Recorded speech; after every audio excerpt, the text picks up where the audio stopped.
Le salut est un don de Dieu, pour vous à travers la foi en Jésus-Christ. Le salut ne peut être gagné par aucune bonne œuvre, quel qu'en soit le nombre, parce que Dieu n'accorde pas la vie éternelle, sur la base de ce que vous pouvez faire. Jésus-Christ a fait tout ce qui devait être fait, lors de sa mort, son ensevelissement et sa résurrection. Vous recevez la vie éternelle, par la foi en lui seul. Frères et sœurs, sachez bien que personne ne mérite d'être sauvé, grâce à ses bonnes œuvres, car Dieu ne vous traite pas en fonction de votre péché. Ne laissez plus l'ennemi, ou les personnes mal enseignées vous faire croire le contraire. Je vous souhaite un bon visionnage, soyez bénis.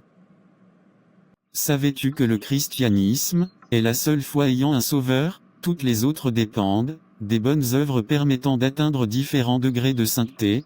Plus vous vivez de manière sainte, plus vous avez la chance d'être accepté par le Dieu de telle ou telle religion. En substance, vous devenez votre propre sauveur, puis que le salut dépend de vos propres performances. Voilà pourquoi je suis tellement heureux d'être chrétien, car Jésus-Christ a pris notre péché, pour que nous puissions devenir justes. Le savais-tu? Tu es rendu juste, aux yeux de Dieu à travers ta foi en Jésus-Christ.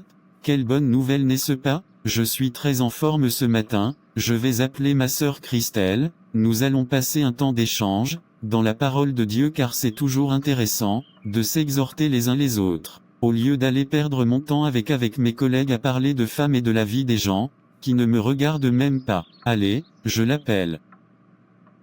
Que la paix soit avec toi, sœur Christelle, comment vas-tu aujourd'hui? Merci, qu'elle soit avec toi également. Je vais très bien, par la grâce de Dieu. Je suis très heureuse de t'écouter. Je pensais même à toi, du coup c'est une chance d'avoir pensé à moi. Ah, c'est très bien alors, je voulais qu'on se retrouve tout à l'heure, au bout de la ruelle, ensuite on ira au parc. Là-bas, on peut discuter, en toute tranquillité. Qu'est-ce que tu en penses? Pas de souci, ça me va, très bien. Je préfère te rejoindre, au lieu d'aller trouver mes copines qui veulent qu'on parte se balader, inutilement pour soi, disant faire des rencontres avec des hommes de la joie. Je vais me préparer, et je te dis, à tout de suite. Ça marche, je te dis, également à tout de suite.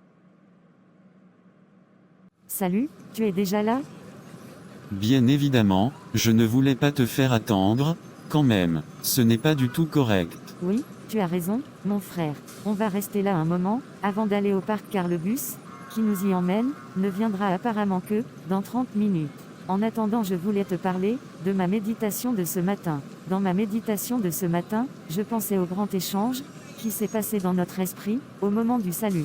Tu en sais quelque chose? Ah, ça tombe bien, j'ai médité sur cela il y a quelques jours, environ. Tu sais, quand cet échange a eu lieu, notre esprit a été immédiatement recréé avec la justice de Jésus-Christ. Nous sommes alors capables d'entrer en communion avec Dieu d'esprit à esprit. Par conséquent, même quand on pêche, notre esprit né de nouveau ne peut pas être contaminé, à cause du sceau impénétrable de l'esprit même de Jésus. C'est une vérité puissante que tu libères là, car beaucoup de chrétiens n'ont pas vraiment conscience de cela. Ils croient qu'ils doivent à chaque fois renouveler leur esprit pour qu'ils soient sans péché, alors que c'est fini. Notre esprit né de nouveau ne pêche plus et n'est pas atteint. Bien sûr, ma sœur. Étant donné que la nouvelle nature de notre esprit est toujours sainte, nous pouvons nous approcher de Dieu, à tout moment et même, en toutes circonstances. Quelle bonne nouvelle, n'est-ce pas? C'est vraiment extraordinaire, car beaucoup pensent qu'ils sont privés de Dieu et qu'ils ne peuvent plus se rapprocher de Dieu, car ils se croient tellement sales et impurs.